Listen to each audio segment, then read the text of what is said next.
Lotus reality and agro farming వారు premium farm land projects మన పొలం ఫేజ్ 1, 2 మరియు 3 కంప్లీట్ చేసుకొని మన పొలం phase 4 Wasar village at Narayana Khed లో ఆగస్టు 15 ఇండిపెండెన్స్ డే రోజు గ్రాండ్ లాంచ్ చేయడం జరుగుతోంది.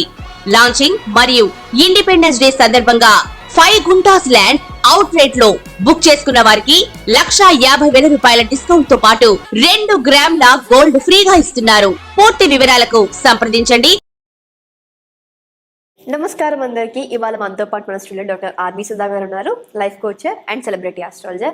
మరి లాస్ట్ టైం మనం సెప్టెంబర్ ఫలితాలు చెప్పుకున్నాము. మరి చూస్తుండగానే మనకి అక్టోబర్ కూడా రాబోతుంది. మరి ఈ అక్టోబర్లో ద్వాదశ రాశి వారికి ఎలా ఉండబోతుంది, ఎంత పాజిటివిటీ ఉంది, ఎంత నెగిటివిటీ ఉంది, ఒకవేళ పాజిటివిటీ ఉంటే ఇంకా సుపీరియర్ గా చేసుకోవడానికి ఎలాంటి పరిహారాలు చేసుకోవాలి, ఒకవేళ నెగిటివిటీ ఉంటే నెగిటివిటీని కొంచెం తగ్గించుకొని పాజిటివ్ గా ఎలా మార్చుకోవాలో ఒకసారి మేడం అడిగి తెలుసుకుందాం. ఇంకెందుకు లేట్, పదండి వెళ్ళిపోదాం.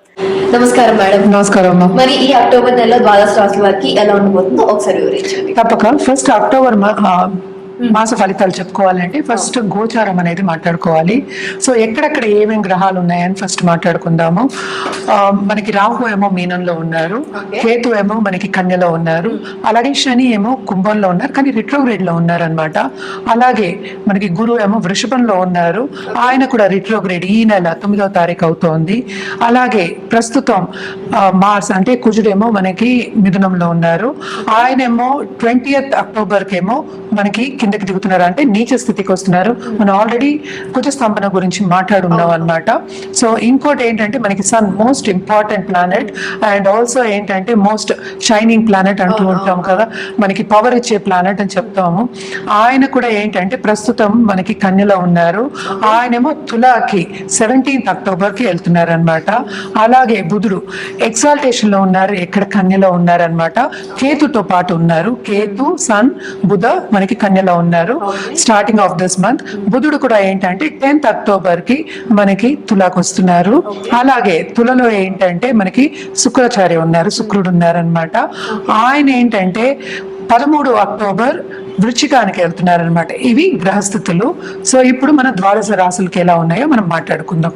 ఇప్పుడు మకర రాశి వారికి ఈ అక్టోబర్ లో ఎలా ఉందో ఒకసారి వివరించండి. తప్పక. మకర రాశి వాళ్ళకి టు సర్టన్ ఎక్స్టెంట్ ఏంటంటే మిశ్రమ ఫలితాలే చెప్పాలి. ఏళ్ళాట్స్ అని ఉన్నప్పటికీను శని రిట్రోగ్రేడ్ లో ఉన్నారు, ఈ రాశికి అధిపతి ఏమో వెనక్కి తిరిగి చూస్తున్నారు కనుక కొంతవరకు శ్రమ అనేది తప్పదు. శ్రమ పడి ఏ పని చేసినా తప్పక సక్సెస్ అనేది సాధిస్తారు. ఎందుకంటే మనకి 3rd లార్డ్ మళ్ళీ 5th లో పడ్డాడు కనుక ఏదైనా శ్రమిస్తే గానీ అంత ఈజీగా రాదు.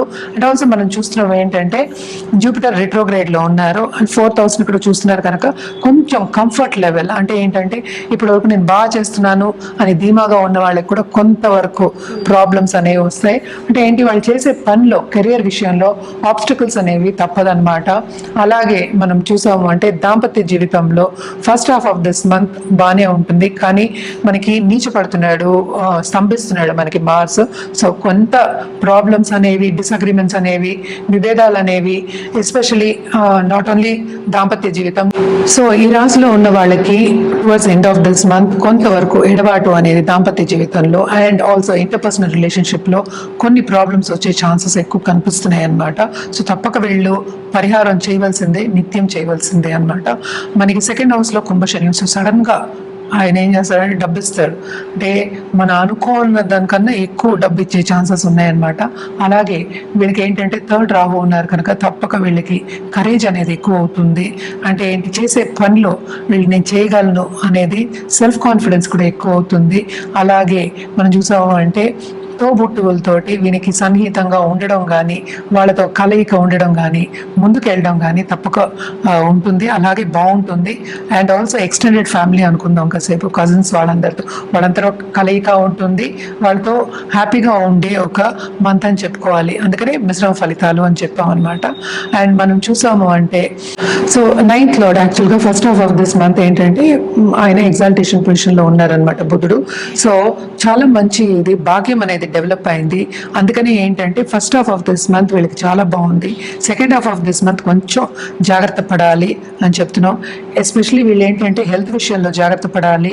ఎందుకంటే మార్స్ దిగినప్పుడు తప్పక బ్లడ్ రిలేటెడ్ ప్రాబ్లమ్స్ రాకుండా చూసుకోవాలి.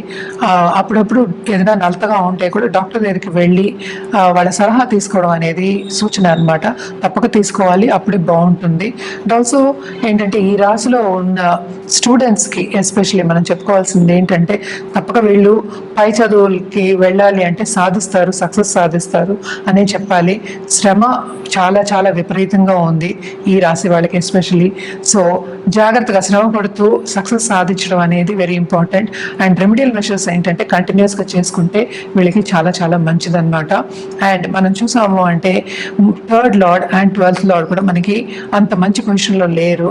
సో లక్ అనేది కొంచెం ఈ నెల తక్కువ ఉంది కనుక అది ఇంక్రీజ్ చేయడానికి రెమెడియల్ మెషర్స్ చేసుకోవడం చాలా మంచిదన్నమాట. రెమెడియల్ మెషర్స్ కింద శనీశ్వరుడు కాళ్ళు పట్టుకోవడం మంచిది. అంటే ఏం చేయాలి, నవగ్రహాల చుట్టూ ప్రదక్షిణ చేయడం శనివారం. అలాగే ఏంటంటే శనికి దానం నల్ల నువ్వులు, నల్ల మేకు, ఒక గొడుగు ఇవ్వడం మంచిది. ఎస్పెషలీ ఏంటంటే వృద్ధులకి చెప్పులు ఇవ్వడం అనేది మంచిదన్నమాట. అలాగే ఒకరికి సాయం చేయడం అనేది వెరీ వెరీ ఇంపార్టెంట్. నవగ్రహ హోమాలు చేయడం కానీ అలాగే శని పూజ చేయడం కానీ ఎక్స్ట్రీమ్లీ ఇంపార్టెంట్ అన్నమాట. అండ్ వీళ్ళు తప్పక ఏంటంటే స్పిరిచువల్ పర్స్యూట్స్ మీద మక్కువ అనేది చూపిస్తారు. అలాగే ముందుకు కూడా సాగుతారు అందులో. అండ్ దాంట్లో కూడా స్టడీలో కూడా పైకి వచ్చే ఛాన్సెస్ ఎక్కువ కనిపిస్తున్నాయి అన్నమాట. అండ్ ఎవరైనా ఫారిన్తో ఎస్పెషలీ బిజినెస్ చేస్తుంటే కనుక వేరే దేశాలతో బిజినెస్ చేసే వాళ్ళందరికీ మంచి తరుణం ఇది. Especially first half of this month నేను చెప్పినట్టు మెర్క్యూరీ ఎగ్జాల్టేషన్లో ఉన్నాడు కనుక తప్పక బాగుంటుంది. అండ్ ఆల్సో ఫైనాన్షియల్ మార్కెట్స్లో ఉన్న వాళ్ళు కానీ స్టాక్ ట్రేడింగ్ చేసే వాళ్ళకి కానీ సడన్గా డబ్బు వచ్చే సూచనలు తప్పక కనిపిస్తున్నాయి. ఫైనాన్షియల్ స్టెబిలిటీ అనేది first half of this month బాగుంటుంది. ఖర్చులు అనేది నార్మల్ అందరికీ ఉంటుంటే రోజువారీ ఖర్చులు అనేది ఉంటాయి. సో వీళ్ళకి సేవింగ్స్ కూడా ఉంటాయి అన్నమాట. ఈ రెమెడియల్ మెషర్స్ అన్నీ చేసుకుని అలాగే కొంచెం స్పిరిచువల్గా అంటే ఏంటంటే పూజలు చేసుకోవడం కానీ జపాలు చేసుకోవడం కానీ ఇవన్నీ చేసుకుంటే వీళ్ళకి ఇంకా బాగుంటుంది. అంటే ఇంకా ఫ్యూచర్ కూడా చాలా బాగుంటుందని చెప్పాలన్నమాట. మేడం మరి ఈ రాశి వారికి పరిహారాలు అంటే ఒకసారి వివరించండి. తప్పక మనం ఏంటంటే జనరల్ గా పరిహారాలు చేయాలి అంటే అన్ని రాసుల వారికి మనకి నవరాత్రులు కూడా వస్తున్నాయి ఇప్పుడు. సో మనం జనరల్ గా ఏంటంటే శక్తికి పూజ చేయడం అనేది చాలా మంచిది. అలాగే ఏంటంటే ధర్మక్షేత్రాలు సందర్శించడం ఈ టైంలో చాలా చాలా మంచిది అనమాట. అండ్ శక్తి పూజలు అంటే ఏంటంటే దుర్గాదేవికి ఎస్పెషలీ పూజ, దసరా వస్తుంది. అండ్ ఆల్సో నవరాత్రులు కంటిన్యూ 10 రోజులు మనకి. సో నవరాత్రులకి ఏంటంటే ఈ టైంలో తప్పక ధర్మక్షేత్రాలు కానీ పుణ్యక్షేత్రాలు కానీ దర్శించుకోవడం చాలా చాలా మంచిదన్నమాట. అలాగే ఏంటంటే గుళ్ళకి వెళ్ళడం కానీ టెంపుల్స్కి ఎస్పెషల్లీ వెళ్ళి పూజలు చేయించుకోవడం వెరీ వెరీ ఇంపార్టెంట్ అన్నమాట.